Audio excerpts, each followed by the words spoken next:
He rhymed every answer, and one line held the key to murder. Welcome to Crimson Clues. I am your host Antonio. Join the mystery. Drop a comment with where you're watching from. I love seeing this community grow with every story. Let's begin. It was generally conceded by the residents of Bellingcote-under-Hemp that Lady Oxborough's footman, Thomas, was touched in the head, though whether by angels or merely jinn remained a matter for the vestry.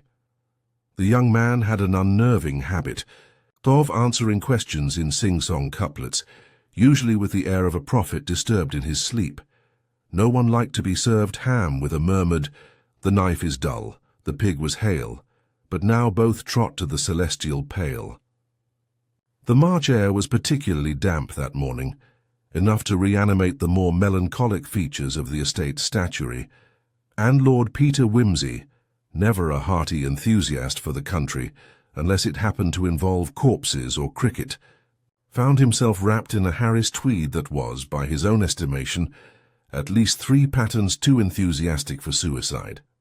He was visiting the Oxboroughs at the insistence of his sister Mary, who had taken up a commendable but entirely exhausting interest in documenting the folk songs of Norfolk, many of which, she insisted, had not yet been corrupted by the wireless or the WI.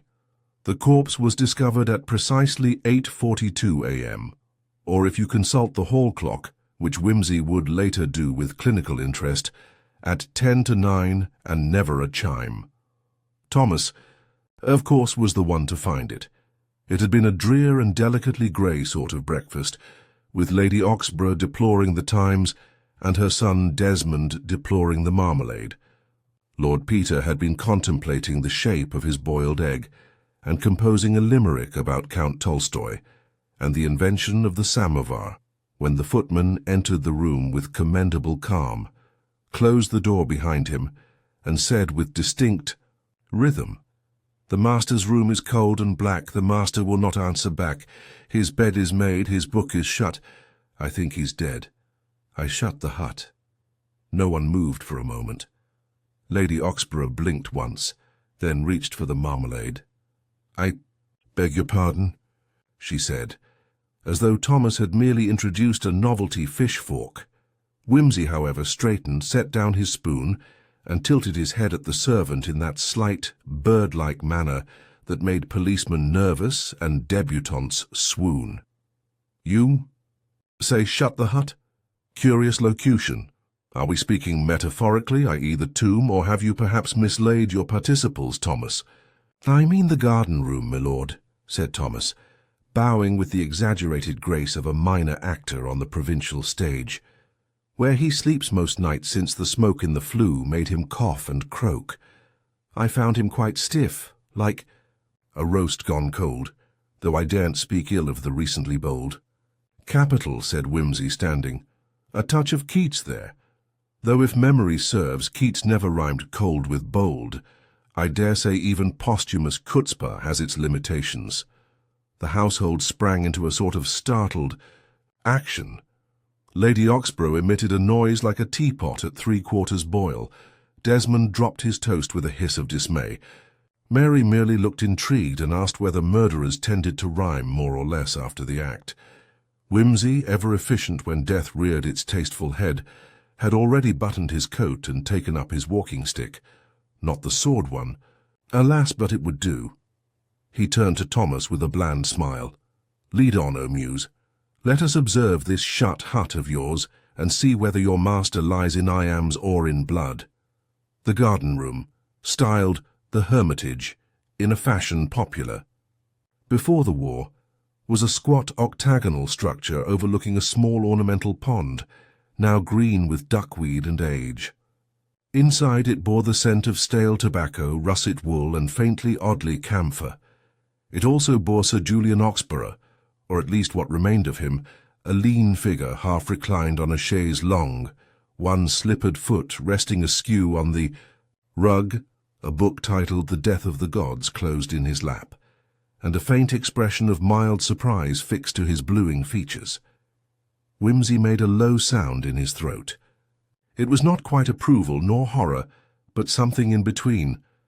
a sort of appreciative hum, as though the corpse had done him the courtesy of presenting itself in a most obliging pose. "Well, well," he murmured, kneeling beside the body. No sign of violence, no apparent struggle, and a fire laid but not lit. A tranquil end, or so it seems, but then— and he leaned closer to the book in the dead man's lap. What man reads Plekhanov before breakfast? He rose and turned. To Thomas, who stood stiffly near the door, expression unreadable. Whimsy tilted his head. "Did you touch anything?" "Only the door, sir, and the curtain, which flapped like a flag when I came in." "Flag, is it?" said Whimsy, stroking his chin. "A draughty hermitage, that. And you say the door was—" "Shut?" "Ajar, sir, but stiff like, well, like—" He trailed off. "Like the master," finished Whimsy, and turned back toward the house, the tweed of his coat catching the morning mist. "Better call the local constable, lady. Oxborough. Though I warn you, if he's as efficient as your marmalade, we may be at this some time." He paused once more before the door, letting his gaze rest on the twisted latch, the sootless fireplace, and a half-burnt candle whose wax had run sideways, an odd detail in a room meant for early rising. A dead man who reads about gods, a footman who speaks in rhyme, and a window that doesn't quite stay shut, he murmured to himself, altogether too literary for an accident. And with that, the Honourable Lord Peter Deathbreed and Whimsy returned to the manor, whistling a bit of Purcell and asking in passing whether anyone had noticed the smell of camphor before the war. Lord A. Peter Whimsy did not return directly to the breakfast room, but rather took a short detour through the eastern corridor of the manor house, where the morning light fell weakly through diamond-pane windows and caught in the dust motes like the memory of something half forgotten. He paused once to inspect a long-case clock, which stood mutely ticking beneath a portrait of some forgotten Oxborough ancestor, presumably the one who'd first taught the family the fine art of marrying for acreage. The clock read 8:49. Whimsy noted the time, then cocked his ear toward the faint sound of voices filtering through the floorboards above, maids going about their business with the perfunctory murmur that attends death before noon. He made a note to investigate the upstairs servants' quarters in due course. A death might muffle tongues, but rarely stilled them. By the time he re-entered the breakfast room, the atmosphere had shifted perceptibly. Lady Oxborough sat ramrod, straight with her teacup suspended mid-air, as though death in the garden-room were no more than a late frost. Desmond, her son, leaned against the sideboard smoking with a sort of affected gloom. "Ah," said Whimsy by way of greeting. "Still no marmalade, I see. Tragedy upon tragedy." Desmond stubbed out his cigarette with unnecessary force. "You're here to make jokes, Whimsy." "Oh, hardly. I never joke before elevenses, but I find a touch of levity stiffens the mind, unlike your father, who, alas, has done rather too much stiffening for my liking." Lady Oxborough gave a faint sniff. "Do you believe it was natural causes, Lord Peter?" "Well, he was naturally inclined to be disagreeable, and unnaturally fond of sleeping outdoors in March. That alone borders on suspicious." He poured himself a cup of tea. "But I shall withhold judgment until the doctor has had his say. Speaking of which, do you happen to know where Dr. Hartley resides? I should like to summon him directly. I mistrust second-hand reports of pulmonary collapse." Lady Oxborough nodded toward a writing desk. "His number is in the directory. I'll have the operator connect you." Whimsy telephoned the doctor at once and made his request with such brisk charm that Hartley promised to arrive within the hour. When Whimsy hung up, Mary had appeared beside the sideboard, scribbling in a notebook. "I thought you were here for the folk songs," he said. "Oh, I am," she replied brightly, "but I've never had a murder to go with them. It adds context." Gave her a look half indulgent, half resigned. "I dread to think what sort of balladry this will inspire. The footman's lament at Bellingcote Gate, perhaps?" Desmond frowned. "You think Thomas did it?" "No," said Whimsy lightly, "but I do think he found it, and there's a difference worth exploring." You know," he added, swirling. "His tea. He said the door was ajar but stiff, which makes me wonder whether it was stiff before or after someone came through it in the night." Lady Oxborough spoke with weary authority. "Julian kept it bolted from the inside when he wished not to be disturbed. That little garden hut was his retreat. He said it allowed him to think without interference." "A luxury I envy," said Wimsey. "But I wonder, did anyone have cause to interfere with him lately?" Desmond scoffed. "Father had a gift for causing people to wish him dead. You'll find no shortage of motive, only means.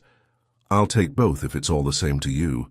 The door creaked open and a maid entered, one of the plainer ones with downcast eyes and a hesitancy that came less from grief than the fear of being questioned. "Excuse me, my lady," she murmured, curtsying. "Mr. Ruddle says the constables—" "Arrived." "Ah," said Wimsey, brightening. "Now the plot thickens. Come, Mary, let us meet the long arm of Norfolk law." The constable, a broad man with a face the shape and hue of a boiled beetroot, introduced himself as Constable Felton. He was polite, deferential, and entirely out of his depth. "I understand a body's been found, my lord," he said, adjusting his hat. "Yes," said Wimsey, "and this time I didn't plant it. Come along, I'll show you." As they walked, Wimsey inquired delicately about recent goings-on in the village. Felton proved willing enough, if a trifle unimaginative. "No trouble to speak of, sir. A poacher or two near Hemlock Copse. Old Mr. Grieve said his wireless went missing last month, but I put that down to him misplacing it. People rarely misplace entire radios, Constable," said Wimsey gently. "But never mind. Let's focus on the present corpse." They entered the hermitage again, and Felton removed his hat with a reverence he did not extend to poachers or wireless sets. "Strange," he muttered. "Looks peaceful, don't he?" Wimsey nodded. "Yes, he does, which is part of the difficulty. Would you mind checking that window latch?" Felton obeyed. The window was slightly ajar, and the latch itself dangled on one hinge. "Loose," he said. "Couldn't keep a chill out, let alone a man." "Precisely," said Wimsey. "Now look at the candle there. The wax has dripped to one side, toward the window, which implies a draught strong enough to distort the flame." Felton looked blank. "So?" "So," said Wimsey patiently. "If the candle was lit when the draught began and the body is cold now, we might estimate the time of death by the cooling of the wax. I suspect it was lit not long after your victim lay down, but more importantly, who came in after that window was opened? And why was the fire not lit? The kindling is arranged, but no match struck." Felton scratched his chin. "You think someone came in, snuffed him, and left the place tidy?" "I think," said Wimsey, rising, "that someone meant for him to die quietly, and perhaps did, not intend for him to be found until rather later. The fire unlit, the body discovered early. It all suggests interruption." They left the hermitage, and as they crossed the lawn, Mary caught up with them. She wore an expression of mischievous triumph. "Guess what I overheard?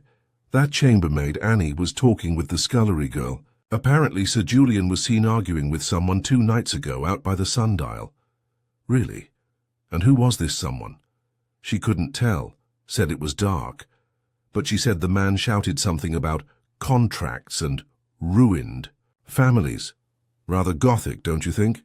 Wimsey stopped walking. "Yes," he said slowly. "Deliciously gothic. Contracts, you say? Did Sir Julian keep his papers in the study?" "Yes," said Mary. "Top drawer of the walnut desk." "Then I think it's time we looked at those," said Wimsey. "But first I must speak to your poetic footman. I have an odd question about the ashtray." Felton looked up, puzzled. "What ashtray?" "Exactly," said Wimsey. "The one that isn't there." Lord Peter Wimsey found the absence of the ashtray more compelling than if it had been present, overflowing, and tastefully arrayed with cigar stubs, like the calling cards of minor aristocrats. Its missing presence gnawed at the edge of the room's supposed tranquility. For a man like Sir Julian Oxborough, fastidious, obsessive, and prone to rituals even in his private comforts, the ashtray should have been precisely where the armchair met the light, within reach, yet not obtrusive. Instead, there was a faint, rectangular indentation on the small table beside the chaise, as if something weighty had once stood there and been removed. An empty space, Whimsy murmured, crouching once again beside the chaise longue. And where there is emptiness, there is almost always intention. Felton watched with knitted brows. "You think someone took it?" "I think," said Whimsy, "that someone didn't want us to see what it contained." He rose, dusting his hands, and motioned for Mary to follow. They returned to the manor, threading through narrow corridors that bore the faded scent of lavender polish and old grievances. The domestic staff had gathered, loosely clumped like a chorus from a provincial tragedy, in the kitchen hallway. Whimsy scanned their faces with polite indifference, until his eyes fell on Thomas, still in livery, standing with perfect posture and an expression of theatrical solemnity. "Ah, our poet of the morning," Whimsy said brightly. "Thomas, may I borrow a moment of your wisdom?" The footman bowed. "If it please you, sir." "It pleases me very much. Let's speak in the pantry, if we may. This is not a matter for general verse." He ushered Thomas into the adjoining room, closing the door behind them. The pantry smelled faintly of onions and chalk. "Now," Whimsy said, fixing the younger man with a level gaze, "when you entered the garden room this morning, did you observe an ashtray on the table beside?" "Your master?" "I did, sir," Thomas replied instantly. "A small silver dish, heavy in the hand. I polished it 2 days past. Had 3 cigar ends in it when I last saw." "And when you returned this morning?" Thomas blinked. "Gone, sir. I noticed. Thought perhaps the wind doesn't." "Steel silver, Thomas, only the will to be outdoors. And were the cigars burnt long or short?" Thomas hesitated. "Short, sir. Sir Julian never smoked them to the end. Said the final inch was for brutes." Whimsy smiled thinly. "A maxim I've heard in other contexts. Did he smoke the same brand every time?" "Always El Rey del Mundo. Sir, mild and dry, came from his tobacconist in St. James's." "Curious," Whimsy murmured. "Curious indeed." He leaned in a little. "Now, Thomas, one last thing. When you found the body, was the curtain moving as you entered?" "I, sir, lifted at the edge like it had been drawn back in haste. I thought it odd, but then—" "You thought everything odd that morning, I imagine. Thank you." He dismissed the footman with a wave and turned to Mary, who leaned against the pantry wall with an expression of mixed admiration and impatience. "You have that look, Mary. I want to see the study." "As do I. Let's indulge ourselves." The study, located on the west wing of the house, bore the precise and disagreeable aroma of linseed ink and control. It was a room shaped for war on paper, maps in the drawer, a globe with imperial borders still intact, a bookcase full of monographs on law, finance, and military history. Whimsy walked to the desk, pulled open the top drawer, and whistled softly. M'entendez-vous? Contracts were there all right, rows of neatly labeled folders secured with red tape. He flipped through until one file caught his eye. Claymore Holdings, Settlement Proposal, February. He drew it out. Now why, he mused, would an Oxborough be corresponding with Claymore Holdings? That firm went under in December, if I recall, the result of a rather ugly bit of speculative ruin. He skimmed the papers and then read more slowly. The contract was dated 18th of February. It was a quiet offer of compensation, far below the stated value of the assets lost. Whimsy's eyes narrowed as he traced Sir Julian's signature beneath the heavy watermark. Below it, a marginal note in another hand, faint and rushed. Too late. Retribution is owed, not charity. Rather a damning annotation, Mary said, looking over his shoulder. Yes, he agreed. And I suspect we're beginning to see the Tale of our rat. Sir Julian made himself a great many enemies through quiet dealings. This note is raw, emotional, unfiltered, something he'd never tolerate in official correspondence. So it wasn't meant for him? On the contrary, said Wimsey, I believe it was, which makes it all the more interesting. Shall we ask Lady Oxborough if anyone ever confronted her husband about financial matters? They found her in the drawing-room, now attended by a black spaniel and a cup of lapsang souchong, from which she sipped as though morning required smoky infusions.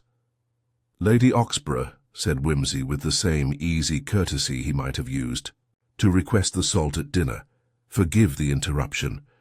I wonder, was your husband recently involved in any financial entanglements of a particularly acrimonious nature? Her lips tightened. He was always entangled, Lord Peter. That was his chief talent. But yes, there was something last month. A man appeared, demanded an audience, loud, abrupt. I told Julian not to see him, but he insisted. Did you see this man yourself? No, but the staff did. Thomas answered the door. Annie brought tea. They said he was coarse, possibly drunk, and he wore a great brown coat with mud on the hem. Did you catch his name? No, but he left a calling card. Julian burned it afterward, said it was beneath his attention. Wimsey sighed. A shame. Do you know if anything changed after that visit? Lady Oxborough paused, one finger tapping her cup. He became quiet, preoccupied. I heard him speaking to Desmond once, in the garden, about reputation and old sins come home. I didn't press him. He was always most unforgiving when crossed. Indeed, said Wimsey, unforgiving men rarely die without comment. At that moment, Dr. Hartley arrived, a brisk and pink-nosed figure with the air of a man accustomed to elderly ailments and argumentative matrons. He was shown to the garden room, and after a half-hour's quiet examination, returned with a frown. Well, asked Wimsey. No signs of trauma. Pulse absent on arrival. Rigidity suggests he died at least 5 hours before discovery. No odor of spirits, but... Yes? I found slight discoloration around the lips and nails. Nothing pronounced.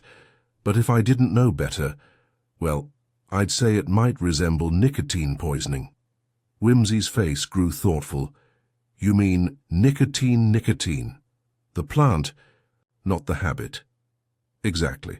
Highly toxic in concentrated form. The trick is delivery, unusual in this day and age. Wimsey nodded slowly. Unless, of course, one's cigar was tampered with. He turned to Mary. We must find that ashtray. It may no longer be in the garden room, but I suspect it hasn't gone far. And whoever moved it wanted us to believe that nothing had happened here but a peaceful death in sleep. Mary raised her brows. And yet the curtain stirred. The fire was cold. The candle melted sideways. And the corpse lies too still, beneath a book about dying gods. Wimsey's voice was suddenly grave. This is not poetry, Mary, this is a staging. As the afternoon shadows stretched across the parlour walls, a maid entered with an anxious face. Sir, she said, curtsying, the butler found something in the coal scuttle behind the scullery stairs. Said he didn't like the look of it. Wimsey exchanged a glance with Mary and followed at once. There, among the soot and coal fragments, was the silver ashtray, still bearing 3 cigar stubs, 2 burnt and stubbed, 1 intact but bitten through. It smelled faintly and terribly of bitter oil. Lord Peter Wimsey crouched over the coal scuttle with the same grave attentiveness another man might reserve for a fallen comrade or an heirloom teacup, shattered in a thunderstorm. He reached down with gloved fingers and lifted the silver ashtray free of the grit and soot, turning it slowly in the muted light of the scullery. A faint, sticky residue clung to the lip. 1 stub, though barely smoked, was chewed and split, its tight brown wrapper torn in the way of something bitten once and abandoned. Beautifully clumsy, Wimsey murmured. Someone wanted this out of sight, and didn't have the time or the imagination to do it well. Coal scuttles are for dramatic hiding, not permanent concealment. This wasn't meant to last. Mary peered over his shoulder. "Do you think the stub is poisoned?" "If it isn't, I'll eat my hat," he said. "Preferably not the one I wore to lunch, which had a disagreeable encounter with last week's deviled kidneys. No, this has the reek of desperation about it.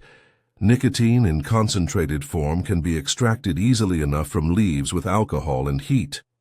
Apply that to the tip of a cigar, and voila. Death with the faintest scent of vanilla and treachery. Do." "You think Sir Julian lit it himself?" "Almost certainly. He'd no reason to suspect treachery from his own stock, and only a practiced hand would dare touch those El Rey del Mundos of his. This one," he gestured at the bitten stub, "he started, noticed the taste, and set it down. Too late. Nicotine's a fast killer when applied that directly. It only takes a little to stop the heart.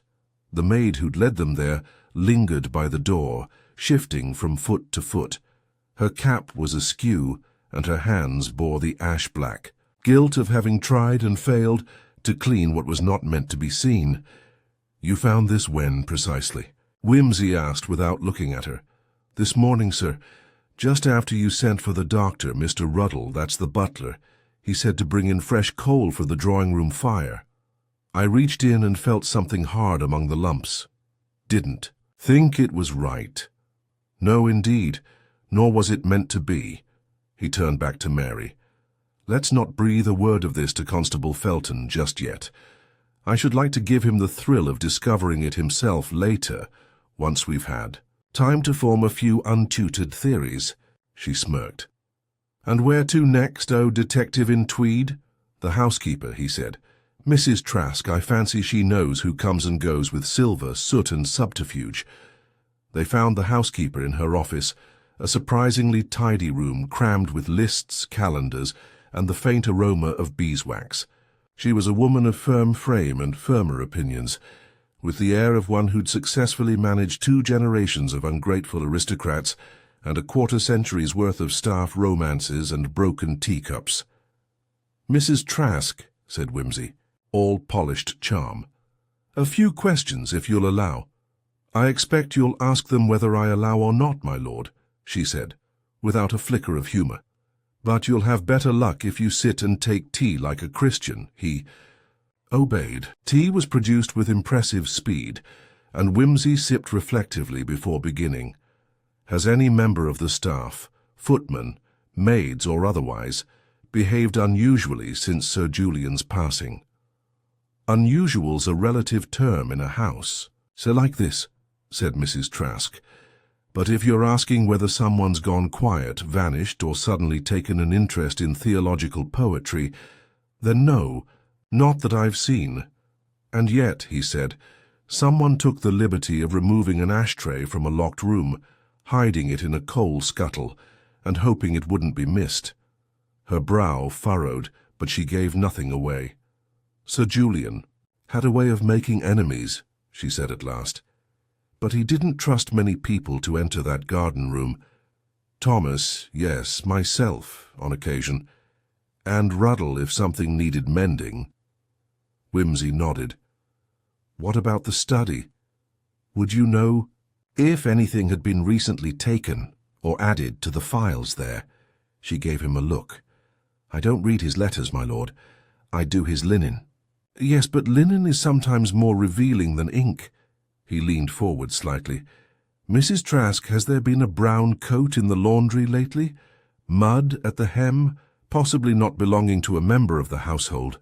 She hesitated. "Just long enough to interest him." "Now that you mention it," she said slowly, "Annie, the upstairs maid, said she found something damp tossed in the laundry chute 3 nights ago. Thought it odd as it weren't the day for collecting guest garments." "Did she say what happened to it?" "Went straight into the boiler for cleaning. We didn't keep it aside. Might still be drying." He stood. "May we see it?" 10 minutes later, they stood in the steaming warmth of the laundry room, where damp linen hung like spectral curtains, and a faint rhythm of dripping water echoed from the ceiling pipes. Mrs. Trask led them to a drying rack, where among the sheets and towels hung a heavy wool coat, dark brown and rough to the touch. Whimsy stepped forward, inspecting the hem. There, still faint but unmistakable, was the crusted edge of dried mud, embedded with pine needles and something that looked like faded heather. "Not Norfolk mud," he said, "nor Oxborough's estate. This is upland soil, acidic. Probably West Riding or Northumberland, and no monogram." He reached into the pocket. A scrap of paper fluttered out, creased, damp, and barely legible. He held it up to the light and read, "You said restitution, but you meant silence. No peace is bought in blooded coin." "Poetry," murmured Mary. "Again, this is becoming a motif." "Not a good one," said Whimsy. "This is bitterness passed off as art." They bagged the coat and returned to the study. Whimsy, his brow furrowed, opened the Claymore Holdings file again. This time he noticed something he'd missed in his earlier scan, a second folder, misfiled and tucked beneath a stack of insurance correspondence. It bore the initials A.D.K., Arthur D. "Kingswell," he read aloud. "Does that name strike a bell?" Mary shook her head. "Should it?" "It does for me," said Whimsy slowly. Kingswell was once part of the Claymore board. He resigned in disgrace after the collapse, disappeared shortly after. Rumors of ruin, drink, and madness. This, he tapped the file, is correspondence. Unsent letters, some angry, some begging, some apologizing. Julian kept them. But why? He flipped through the pages. One, dated only 3 weeks prior, read, "Julian, I came to make peace. You wouldn't listen. I know what you did. If you won't confess, I'll see you silenced. Whimsy let out a low breath. Our man in the coat and our would-be poet. He sat back. So, Kingswell returns, wearing his gilt and his coat. He comes at night, confronts Sir Julian. Perhaps he brings a poisoned cigar, thinking to stage a suicide or accident. Sir Julian accepts the smoke. He always did when trying to appear gracious. Then he dies. Kingswell panics, removes the ashtray, dumps it in the scuttle. And now here's the question. Where is Kingswell now? Mary was about to reply when the door burst open. Felton stood there, red-faced, breathless. "Lord Peter," he cried. "There's a body in the mill pond. Fishermen spotted it not an hour ago, and it's no accident." Whimsy stood slowly. "Kingswell?" Felton nodded. "Could be. Brown coat, sir, and a face like someone didn't want it recognized." The mill pond lay at the northern edge of Bellingcoat's grounds, a quiet, slate-grey pool nestled between overgrown hedgerows and a crumbling wheelhouse that had not turned since Victoria's last Jubilee. It was the sort of place children dared each other to visit at twilight, and where secrets, if sufficiently waterlogged, might hope to be forgotten. Lord Peter Whimsy stood at the edge of the pond with his hands in his pockets and his expression unreadable, gazing at the constables struggling with a tarp-wrapped form that had recently been fished out by a reluctant angler. The body, though, battered, was unmistakably clad in the same coarse brown coat they had discovered drying in the laundry. A second one now, and rather more tragic. Constable Felton, looking distinctly unwell, cleared his throat. "We called for Dr. Hartley again, but I doubt he'll need long. Man's clearly been dead at least a day. Face bruised, lips blue, signs of water in the lungs, but there's something funny about it. You'll want to see." "I always do," murmured Whimsy, crouching beside the body. The coat, once stiff and ridged with damp, now clung to the man's limbs like a drowned shroud. The face was discolored beyond recognition, bloated slightly from submersion. But Whimsy noted at once the angular shape of the jaw, the torn cuff at the left wrist, and, most notably, a ragged indentation near the hairline, partially obscured by silt. "Well, well," he murmured. "Not just drowned, but struck. Before or after is the question. He turned to Felton. Where exactly was he found? Snagged on the old sluice, sir, just under the surface. Which way does the current run? From the south, feeds in from the estate stream, then out north toward the meadow. And how long between stream and sluice? Half a mile, give or take. Wimsey nodded. Then it's unlikely. He was killed here. More likely he was dropped in somewhere upstream and floated here with the current, striking the sluice on the way. Felton wiped his brow. Who is he, do you think? Wimsey rose. If I were a betting man, and I occasionally, I'd say Arthur D. Kingswell, our mysterious letter-writer, coat-shedder, and would-be poisoner. But then who— Ah, said Wimsey. There's the twist in our tale, Felton. If Kingswell poisoned Sir Julian, who killed Kingswell? The constable looked dazed. 2 murders? I'm afraid so. And with any luck, no more before supper. Wimsey straightened and surveyed the nearby banks. No footprints remained. The earth here was soft and marshy, but recent rain and the scuffle of boots had made it unreadable. Still, something caught his eye. A piece of paper, half buried near a thistle patch. He reached for it carefully and unfolded it. It was a page torn from the Norfolk Gazette, dated 3 days prior. The obituary section had been underlined in pencil, but more notably, the reverse side bore a series of hurriedly scribbled phrases. Let the dead bury the dead. Ash not dust, use the mouth. No more delays, no more letters. Mary, who had followed him down with quiet steps, tilted her head. That's not a suicide note. No, said Wimsey. That's a man in crisis, possibly mad, possibly desperate, possibly being followed. They returned to the manor with the grim news of the second body. Lady Oxborough received it with the brittle dignity of someone who had endured far worse things, though given the exacting nature of her late husband, that may well have been true.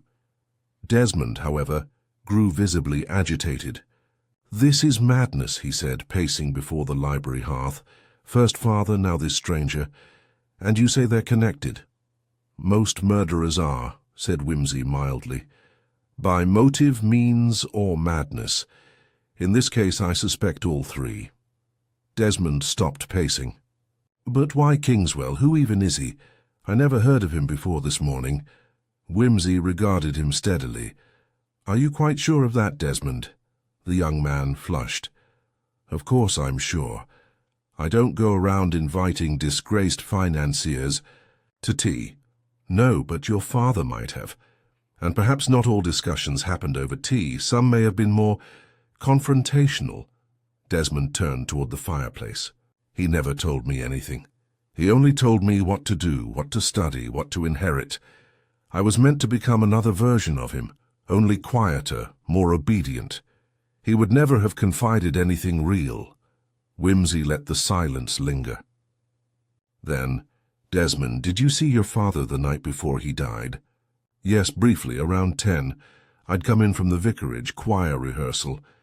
He was heading to the garden room. I passed him in the hallway. Was he alone? A pause. I think so. Think carefully. This matters. Desmond hesitated. Well, no. Actually, now that I think of it, he wasn't. Thomas was behind him, carrying something. Looked like a decanter. Thank you, said Wimsey. That will do. He left the library and found Thomas once again in the butler's pantry, polishing the same tray with suspicious vigor. Wimsey leaned against the doorframe and said, casually, You didn't mention carrying a decanter the night Sir Julian died. Thomas looked up, startled. Aye, sir. I didn't think it important. Wimsey raised an eyebrow. If your master was drinking alone, perhaps not. But if he was sharing a toast with someone else, it becomes rather more so. Especially if one of the glasses went missing. Was there a second glass, Thomas? Yes, sir, but he told me not to mention it. Ah, and did he say who it was for? No, sir, but I heard him say, he needs convincing, best not sober. Wimsey's expression darkened. So Kingswell was there that night. They met, argued, smoked, and then— He turned away. I must see the cellars. The wine cellar beneath Bellingcote was older than the house above, with walls of thick stone and a heavy oak door that creaked like the hinges of memory. Wimsey descended with a lamp, Mary close behind. Ruddle, the butler, had supplied the key but declined to accompany them, pleading gout. In the far corner, behind a stack of Chateau Margaux, Wimsey found what he was looking for, a smudge of wet boot prints, only partially dried, and a broken wine bottle. Desperate concealment, he murmured. They dragged him here, held him perhaps, struck him, then panicked, needed a place to hide the body until they could move it. Mary said, "But who's they?" "I suspect it's not they," said Wimsey. "I suspect she." He turned, his voice low and sudden. "Mary, what do you know of Lady Oxborough's finances?" She inherited some funds from her father's. Their state, fairly modest, Julian kept tight control. Exactly, and yet she had access to the household accounts. She knew about the letters. She knew the garden room schedule. She had motive. Kingswell threatened her husband's reputation, and when he came to threaten more, possibly blackmail, she removed him. Mary blinked. "You think Lady Oxborough killed Kingswell?" "No," said Wimsey quietly. "I think she persuaded him to kill Julian, offered him the chance at justice, poisoned the cigar herself, perhaps. Then, when he tried to leave or talk, she killed him too. A clean sweep. They returned upstairs. Wimsey requested Lady Oxborough join him in the garden room. She arrived, serene as ever, her mourning veil in place. "Lady Oxborough," he said, "you are a most formidable woman." She inclined her head. "I have managed this household for 30 years, I should hope so. You managed something else as well. You managed a murder. 2, in fact." Her expression did not flicker. "You lured Kingswell here, offered him absolution, gave him access to Julian. You poisoned the cigar, let Kingswell deliver it, thinking it his idea. But when you learned he had kept notes, when he couldn't stop talking, you struck him, dragged him to the cellar, waited, then dumped him in the pond." She sipped her tea, utterly composed. "Prove it." "Oh, I intend to," said Wimsey. "But more to the point, I already have." He drew a folded paper from his pocket. "One of Kingswell's letters. This one is signed and names you." For the first time her hand trembled, only slightly. "I believe," said Wimsey, "that the law will be content with that." She set her cup down. "I only wanted peace," she said. "Julian ruined more than Kingswell. He ruined all of us." Wimsey bowed slightly. "He often did, but you, madam, simply finished the job." The drawing-room remained in silence for a few long seconds after Lady Oxborough's confession. Outside, a wind had picked up and was nudging the garden's box, hedges into a restless whisper. Inside, the great clock on the mantel ticked forward, impassive as though it had witnessed far worse revelations than this. Wimsey watched Lady Oxborough with the curious detachment of a man who has solved the riddle, but is still interested in the footnotes. Her poise remained intact, but there was a thinness now to her composure, a crackling undercurrent that suggested strain behind the stillness. "You understand," she said at last, adjusting the fringe of her veil, "that I had no choice." Wimsey raised an eyebrow. "Most people believe that, when they've had at least 2. She turned away from him, gazing through the tall windows to where the trees at the far edge of the estate swayed with solemn inevitability. Julian wasn't just cruel, he was corrosive. Everything he touched, he controlled. Everything he controlled, he diminished. Kingswell wasn't the first man he'd ruined, but he was the first to come back angry enough to do something about— "And you used him," Wimsey said gently. "You made yourself the confidant of a desperate man, encouraged him, perhaps even fed him the method." "He was going to do it with or without me," she said coolly. "But yes, I gave him the opportunity, and he gave Julian the end he deserved. All I did was ensure silence after the fact." "And yet silence, Lady Oxborough, has a way of breeding. Echoes. She gave a faint, weary smile. Then let them echo, I shall not deny it now. Whimsy inclined his head and stepped back, the theatrical portion of the scene complete. Constable Felton will take your statement shortly. In the meantime, you may wish to put your affairs in order. You'll find the paperwork somewhat more accommodating than Julian's, I imagine. He left her there, back straight, head high, every inch the matriarch, even in defeat. Mary waited for him in the hallway, notebook in hand, expression unreadable. You knew earlier than you let on, she said as they walked toward the stair. I suspected, Whimsy replied, but I didn't know until we found that ashtray. The rest was deduction and a little theatre.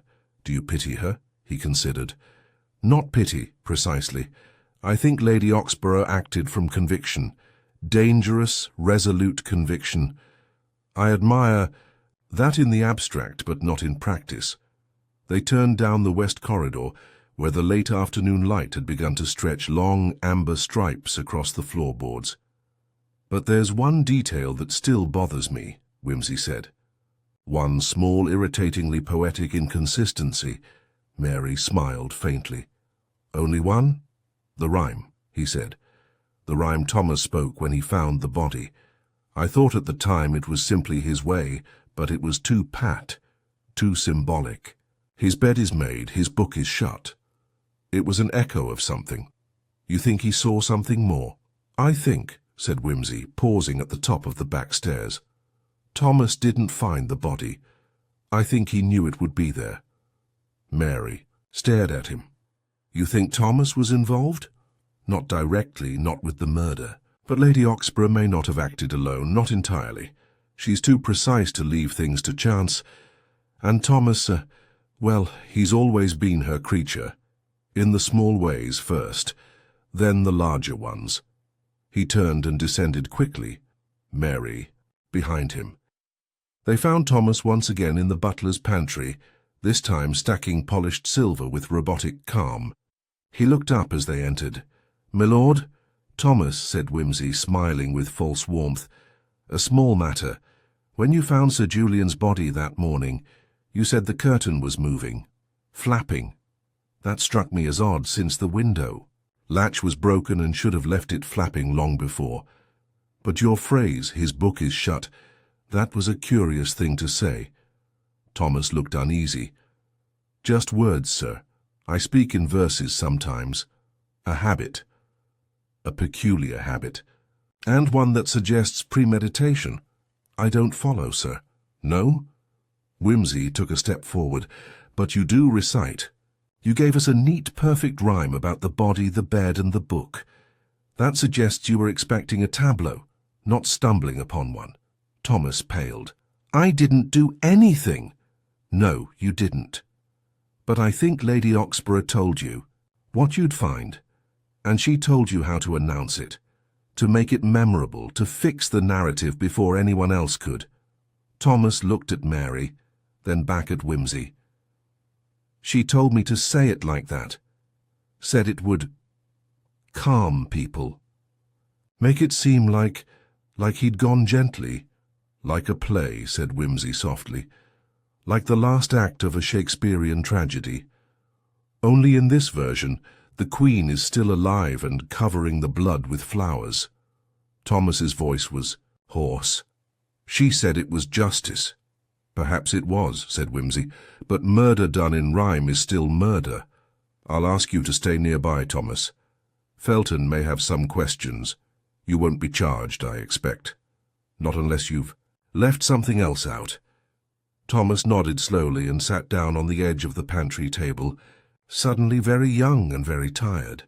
The evening passed into a kind of strained quiet as the news rippled outward, slowly, but with the inevitability of dropped stone in still water. Felton arrived, took statements, and received Whimsy's reconstruction, with a mix of awe and confusion. The villagers learned of the events in hushed whispers and sideways glances. The Oxborough servants moved like figures in a pageant, careful, solemn, avoiding the garden room altogether. That night, Whimsy stood alone in the hermitage, lit now only by a single oil lamp. He examined the chaise, the extinguished candle, the bare table where the ashtray had once sat. The scent of camphor had long since faded. The air was still. He took from his coat pocket a small book of verse, The Death of the Gods, the one found on Sir Julian's lap, and flipped through it idly. A line caught his eye, scribbled in the margin in Julian's own hand. They worshipped me once, now they bury me in silence. Whimsy closed the book. In the end, it wasn't vengeance or money that killed Sir Julian. It was silence. The silence of a wife smothered for decades, of a ruined man desperate to be heard, of a household trained never to question. A silence broken, just once, with rhyme. He stepped out into the night, where the moon was beginning to rise over Bellingcoats. Hedges and the wind had picked up again. Mary waited at the gate with 2 suitcases and a faint smirk. "Well," she said, "what shall I title this one?" Whimsy lit a cigarette. "The footman who spoke in rhyme ought to do." "And the moral?" He inhaled, then exhaled. "Never.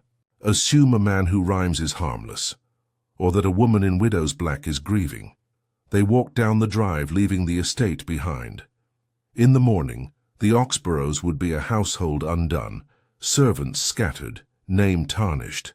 But, for now in the cool stillness of night, it stood like the ending of a play. The curtain down, the stage empty, the audience, if any, stunned into thought. Whimsy, as ever, exited stage left, hat tipped, verse humming in his throat, and justice done, however inconveniently. By the time Lord Peter Whimsy reached London, 2 days later, the affair at Bellingcote-under-Hemp had already begun its transformation from a sordid sequence of deaths into a minor legend. The Evening Chronicle ran the headline, "Widow's Silence, Dead Financier Linked to Rural Poison Plot," while the Illustrated Mail opted for the more florid, "Murder in Meter, Peer Unravels Riddle of the Rhyming Footman." Whimsy read both articles with the mild disgust of a man who has been subtly misquoted. He had only once said the word poetic in reference to the murder, under his breath to the vicar's dog, and now found himself credited with inventing the entire narrative structure of the crime. Still, notoriety was a reasonable price to pay for clarity, and the case, in the eyes of Scotland Yard, had been concluded with remarkable tidiness. Kingswell's body had been officially identified through dental records and handwriting analysis. Lady Oxborough had been charged with conspiracy to murder, and while awaiting trial she remained at Bellingcote under a kind of dignified house arrest. The legal machine creaked forward, fueled by testimony, signatures, and those impersonal verbs of the judiciary. Charged, remanded, arraigned. And yet, despite the case's apparent finality, Whimsy found himself uncharacteristically unsettled. Something, he was convinced, remained unresolved. He sat now in his Piccadilly flat, sprawled in a green leather armchair with a glass of Montrachet at his elbow and Bach's Des Kunst der Fuge on the gramophone.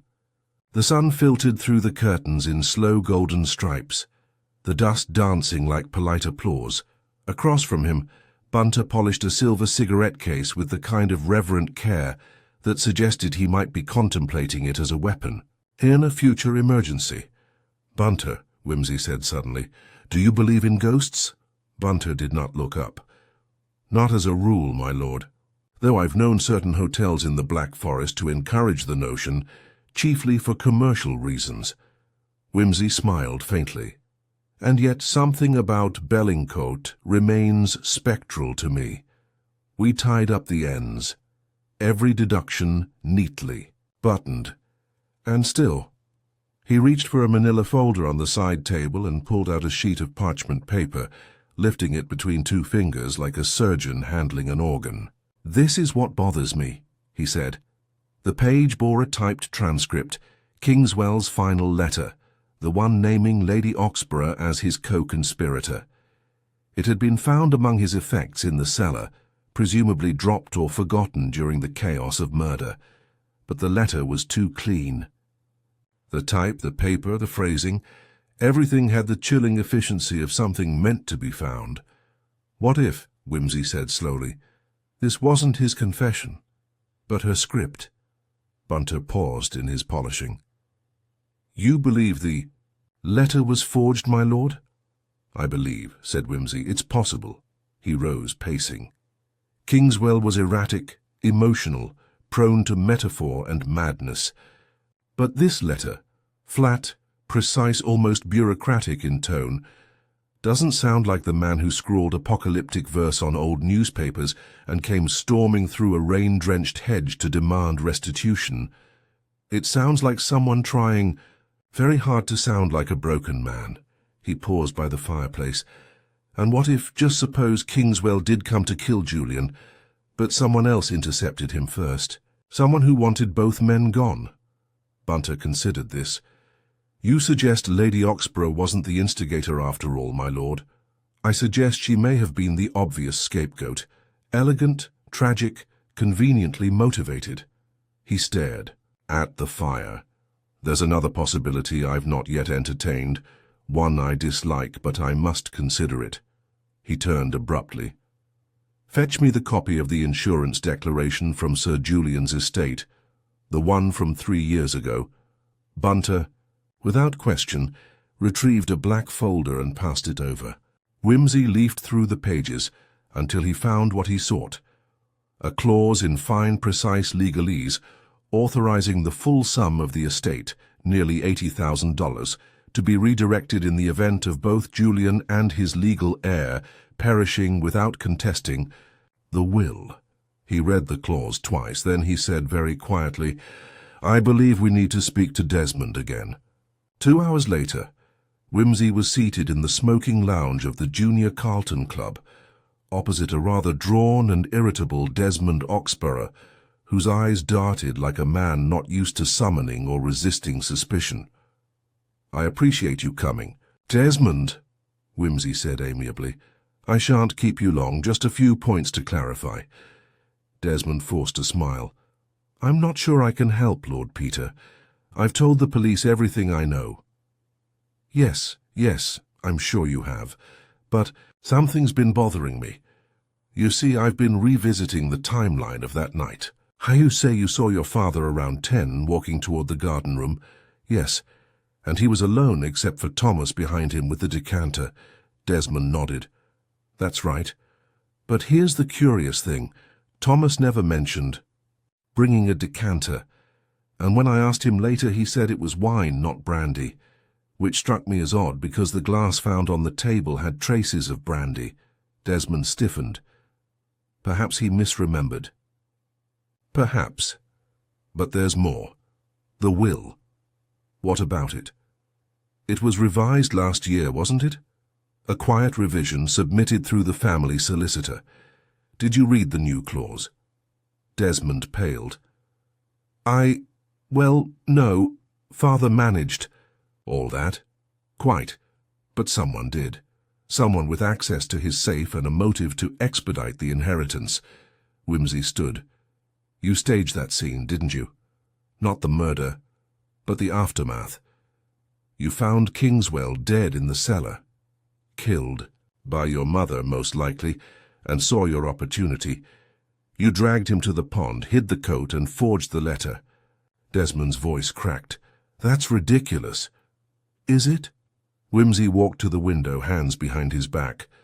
Or was it simply your attempt to shape a tragedy into something manageable? You knew your father was dead. You hated him. Kingswell, too. He threatened everything. Your legacy, your name. You didn't poison anyone, Desmond. But you tried to edit the crime. Desmond slumped in the chair. You can't prove it. Whimsy turned, face unreadable. Perhaps not conclusively. But I shall pass everything to the Crown's solicitor.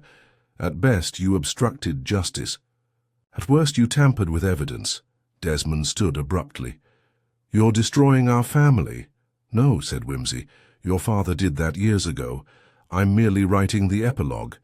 That evening, back in his flat, Whimsy stood at the window as rain began to fall over the rooftops. Bunter brought him a fresh drink and stood quietly beside him. In the end, Whimsy said, it wasn't one murderer. It was 3 people, each playing a role. Kingswell with his poison, your mistress with her fear, and the heir with his ink he drank. No one killed for money alone. They killed for silence, for dignity, for narrative, the most dangerous motives of all. Bunter inclined his head. And justice, my lord? Whimsy smiled sadly. Justice is an untidy guest, but tonight I believe she's been entertained. He closed the curtains, set down the glass, and reached for the book of verse left open on his desk. It fell shut with a soft finality. The story was over, but the rhyme, faint and unsettling, lingered still. The next morning dawned grey, soft-edged and imprecise, the sort of light that makes everything feel like it's been poorly washed and left to dry in a damp attic. Lord Peter Whimsy, however, was up early, immaculately dressed, and already en route to Lincoln's Inn, where the family solicitor of the late Sir Julian Oxborough, one Mr. Pellinore Swan, maintained a narrow, book-choked office on the top floor of a building that had been new once in the reign of George III. Whimsy had not announced himself in advance. He preferred, on occasion, to take people by surprise, particularly if they were men accustomed to editing history for a living. Swan looked up as Whimsy entered, removing pince-nez with the slow horror of a man realizing he is about to be inconvenienced by someone smarter than he is. "My lord," he said with stiff formality, "I had not expected—" "No," said Whimsy cheerfully, "you hadn't, and that's very much the point." He took a seat without invitation and crossed his legs. "I've come regarding the Oxborough inheritance. Specifically, the revised clause in Sir Julian's will that names Desmond as sole inheritor, unless, and here we reach the rub, he should perish or become incapacitated to claim in the 12 months following the testator's death." Swan inclined his head slightly. "Yes, a standard protective clause," Whimsy smiled. "Is it? You surprise me. I've seen many wills, Swan, but I've rarely seen one so elegantly designed to pass over a living heir at the merest sign of disqualification. One might almost call it anticipatory. I fail to see—" "I'm sure you do. But indulge me." He leaned forward, tapping his cane once on the polished floor. "Who requested that clause?" Swan blinked. "Sir Julian himself. We had a conversation in February of last year.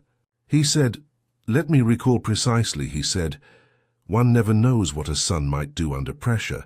Best to have contingencies." "How prophetic of him," Whimsy murmured. "And who benefits if Desmond is disqualified?" "The residual. Beneficiary would be the Oxborough Trust, managed in perpetuity by a 3-person board. Lady Oxborough, Ruddle the butler, and Mrs. Trask." Whimsy's brow lifted a fraction. "Well, well, that's tidy. I thought so, but Lady Oxborough knew nothing of the revised clause, according to her own statement. She did not. Sir Julian preferred to keep such matters discreet." Whimsy stood abruptly and walked to the window. Below, a pigeon hopped along a stone cornice like an underpaid bailiff. "You know," he said conversationally, "one of the things that has always struck me as absurd about murder is its tendency to ignore paperwork. But here we find the opposite, a crime that depends on a clause that determines motive, and a motive shaped by ink." He turned. "And you were the only one with the full picture." Swan stiffened. "My lord, are you accusing me of—" "I'm suggesting you are not quite as detached as you claim. You prepared the will, you witnessed the conflict, and you said nothing when Kingswell appeared. You even helped Desmond with the declaration of death after the second body was found. Didn't you think that odd?" Swan's lips thinned. "It was not my place." "Ah, but your silence helped solidify a legal transfer.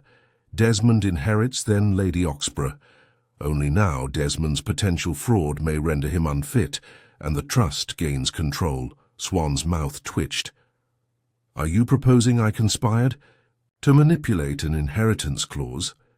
I'm proposing you sat by quietly while 3 people died so your firm could manage a profitable trust. Swan did not respond. Whimsy tapped his fingers on the windowsill. Not criminal, not exactly, but awfully convenient, wouldn't you say? He turned to leave, then paused. By the way, one more detail. Kingswell didn't type his letters. He handwrote everything. A shame, really. The forged confession was very good, but not quite good enough. Swan's face turned a shade paler. Whimsy tipped his hat and left. Outside, the wind was rising again, and the clouds rolled low over the Thames like accusations.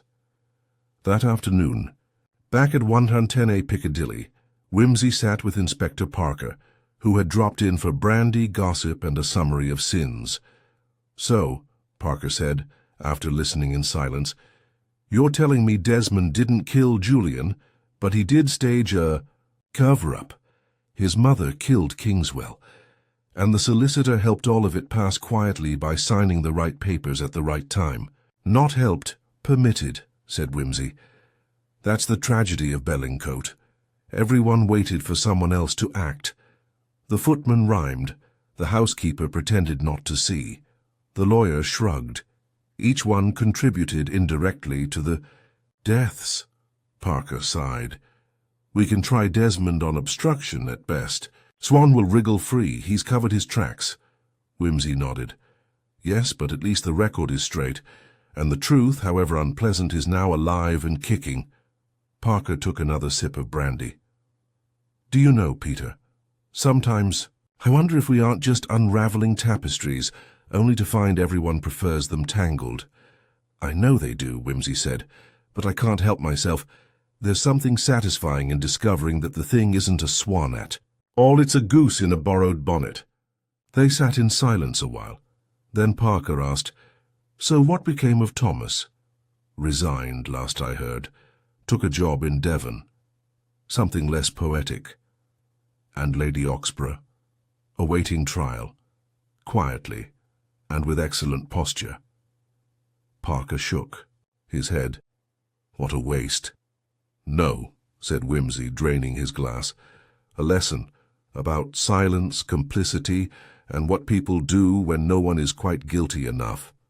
He stood stretched and walked to the fire. "Murder," he said, "is rarely about the moment. It's about the years leading up to it. About the things said behind closed doors and the looks exchanged when no one thinks they're being watched." Parker raised an eyebrow. "That's very Greek tragedy of you." Whimsy nodded. "Indeed, and in the end the chorus always knows more than the hero." He turned to the fire and watched it crackle. The ashes stirred and collapsed inward. "Do you know what haunts me most?" he said. Parker shook his head. "It's that Thomas rhyme," Whimsy said softly. "His bed is made, his book is shut." It wasn't just a performance, it was a eulogy. For the house, for the family, for everything that pretended not to. Rot while it did. He turned, eyes distant but sharp. "We solved the murder, Charles, but Bellingcote? That place killed itself long ago." And with that, he tossed the last of the forged letter into the fire and let it burn unread.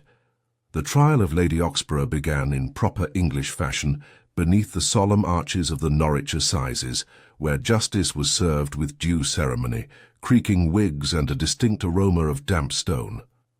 The press by this point had thinned, having moved on to a scandal involving a vanished actress and an irate baronet, but a few patient correspondents remained, determined to see whether the once formidable hostess of Bellingcote would end her days in a cell or, as some suggested, in a quiet cottage near Cheltenham, nursing her reputation like a broken china cup. Lord Peter Whimsy attended the proceedings unobtrusively, sitting in the third row with his hat in his lap and his opinion, for once firmly unsaid. It was not a trial built on passion or the fevered proclamations of innocence. Rather, it was a trial made of paper, motives dissected with surgical detachment, and timelines unravelled like ancient embroidery. The Crown's case was precise. The poison, a lethal concentration of nicotine, had been applied to the end of a cigar stored in a case known to be kept by Sir Julian. That the cigar had been smoked shortly before his death was supported by wax droplet timing, the position of the candle, and the clear absence of combustion in the fireplace. The removal of the ashtray, discovered later in the scullery's coal scuttle, was presented as evidence of guilt, not its cause but the cleaner's remorse. The defence, to its credit, did not attempt to deny the facts. Lady Oxborough's barrister, a soft-spoken man with an antiquarian's habit of quoting Cicero, framed her actions as those of a woman under psychological siege. She lived, he said, not in a home but in a quiet tyranny. Her husband was not merely unkind but consuming. He ruined reputations, destroyed confidences, and mocked virtue. My client did not act for revenge, but for escape, and for the preservation of what dignity remained in her world. The courtroom, used to bolder theatrics, listened in stunned quiet. Wimsey found himself unmoved, not unsympathetic, but unstirred. Lady Oxborough had committed murder. She had not done so cruelly or gleefully, but with the dry precision of someone mending a ledger. What struck him more than her statements, which were few, or her silence, which was vast, was her son's behaviour. Desmond Oxborough, newly disinherited, hand under a soft cloud of suspicion, testified with the subdued confusion of a man who has been an accessory to something without ever fully understanding it. His answers were correct, consistent, and utterly bloodless. When asked if he had suspected his mother of wrongdoing, he hesitated for a moment longer than the court liked and said, "No. I thought it was over. I thought we were free." He was not pressed further. The jury, after deliberating for just over 3 hours, returned with a verdict of manslaughter. The courtroom shifted audibly, the benches creaking like a drawn breath. The judge, a long-faced man with a fondness for pipe tobacco and sorrow, accepted the verdict with visible relief. Sentencing was suspended, pending psychiatric evaluation. Lady Oxborough never flinched. She bowed her head slightly, as if concluding a difficult letter, and walked from the dock with the dignity of a woman leaving her own drawing-room for the final time. Outside, the sky had cleared. Wimsey stepped into the pale sun and lit a cigarette, with a match that took longer than it should. Mary was waiting at the corner, bundled in a sensible coat and an expression of tired triumph. "So?" she asked. "So," he said, "justice has been done, or at least issued in a cautious installment. They'll send her somewhere quiet, won't they?" "Probably. A discreet place with high walls and heavy curtains. The sort of institution where the tea is respectable and the staff call you Madam." Mary considered this. "And Desmond? He'll survive. He's not built for tragedy, only aftermath. He'll write papers on philosophy, marry someone earnest, and quietly avoid drawing rooms with silver ashtrays." She smiled. "You're feeling poetic again." "I always do when a crime ends with so little blood and so much consequence." They walked together in silence toward the station, the town of Norwich unrolling around them in a muddle of gables and chimneys. The wind carried the scent of coal smoke and the faint sweetness of bakery bread. Somewhere, a church bell chimed. 11. "I kept thinking," Mary said as they turned onto the platform, "about the footman. Thomas, you said he left. But he knew, didn't he?" "He knew," said Wimsey. "But he didn't understand. That's the danger of poetry. It makes horror feel orderly."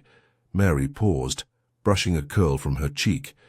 "You said once that the best murderers don't stab, they arrange." Wimsey nodded. Lady Oxborough was always a hostess. She just changed the nature of her gatherings. They boarded the train and settled into a compartment facing each other. As the carriage began to roll through the outskirts of town, past brick chimneys and allotments soaked from the morning's rain, Wimsey pulled from his coat a small envelope. "What's that?" Mary asked. "A letter," he said, "from Mrs. Trask, the housekeeper. She sent it the day before the verdict. He unfolded the note and read aloud. My lord, you said something before you left, about silence breeding echoes. I thought you should know it wasn't Lady Oxborough who cleaned the ashtray that night, and it wasn't Thomas who moved it. It was me. I saw her come in after he'd gone. I saw her drop the stub, but I thought, this is the end of something bad, let it lie. We've all kept worse secrets. Do with that what you will. Monsieur Trask Mary frowned. So the crime was witnessed and hidden? Not for the first time, Whimsy murmured, but it does suggest something remarkable. What's that? That Lady Oxborough didn't act alone, not truly. Everyone around her, Thomas, Trask, even Desmond, assisted. Not by plan, by habit. They were all part of a house that had trained itself to endure. Mary watched him fold the letter and slide it back into his coat. What will you do? Nothing, he said. The case is over. The law has made its pronouncement. But the story, you see, that ends somewhere else. Outside, the countryside unfurled like a patient confession, green fields, narrow hedgerows, distant sheep, and the occasional weather-beaten ruin. Whimsy leaned back, closed his eyes, and let the rhythm of the track steady his thoughts. After a time he murmured, You know, I almost wish I hadn't solved it. Mary raised an eyebrow. You don't mean that? No, he admitted. But I do sometimes wish the truth came with fewer bodies. She watched the landscape pass and said nothing, and far behind them, Bellingcote stood silent again, its windows shuttered, its secrets filed, its rhyme concluded. A house no longer watched by poets, footmen, or murderers, only by memory, and by the occasional crow. The train eased into London as though reluctant to disturb the city's vast hum of lives in motion. Lord Peter Whimsy disembarked with his usual languid grace, a man whose suitcase, like his conscience, always travelled light. Mary followed, notebook tucked beneath one arm, her expression thoughtful beneath the brim of her sensible hat. They walked together in silence along the platform at King's Cross. The weight of Bellingcote still clung to them, not the horror of the deaths themselves, but the slow, inevitable crushing that had preceded them. It was a case that left no one quite guilty, and no one quite innocent either. As they reached the exit, Mary said, There was a moment in the courtroom, just after the verdict, when I thought Lady Oxborough might smile. She nearly did, said Whimsy, the only smile in that building. Even the judge looked like a man who'd ordered something savoury and received a dessert instead. They climbed into a cab and gave the driver Whimsy's address. Will you write about it? Mary asked as they pulled into traffic. Only in the footnotes of memory, Whimsy said. There's something indecent about cataloguing a tragedy. So domestic it barely needed murder to complete it. The cab rolled past the familiar scaffolds of Piccadilly, through the slow clatter and swell of late-morning London. Whimsy stared out the window, but his eyes weren't on the shop fronts or the hansoms. He was seeing again that strange little room in the Hermitage, the cold tea, the candle drooping sideways, the missing ashtray, and the body of a man who had, in the end, been killed not by hatred or greed, but by a kind of agreement, spoken or unspoken, that silence was safer. When they arrived at the flat, Bunter had already laid out tea. The table gleamed with the exact geometry of good taste, the silver polished, the scones warm, the butter so precisely rounded it might have been sculpted.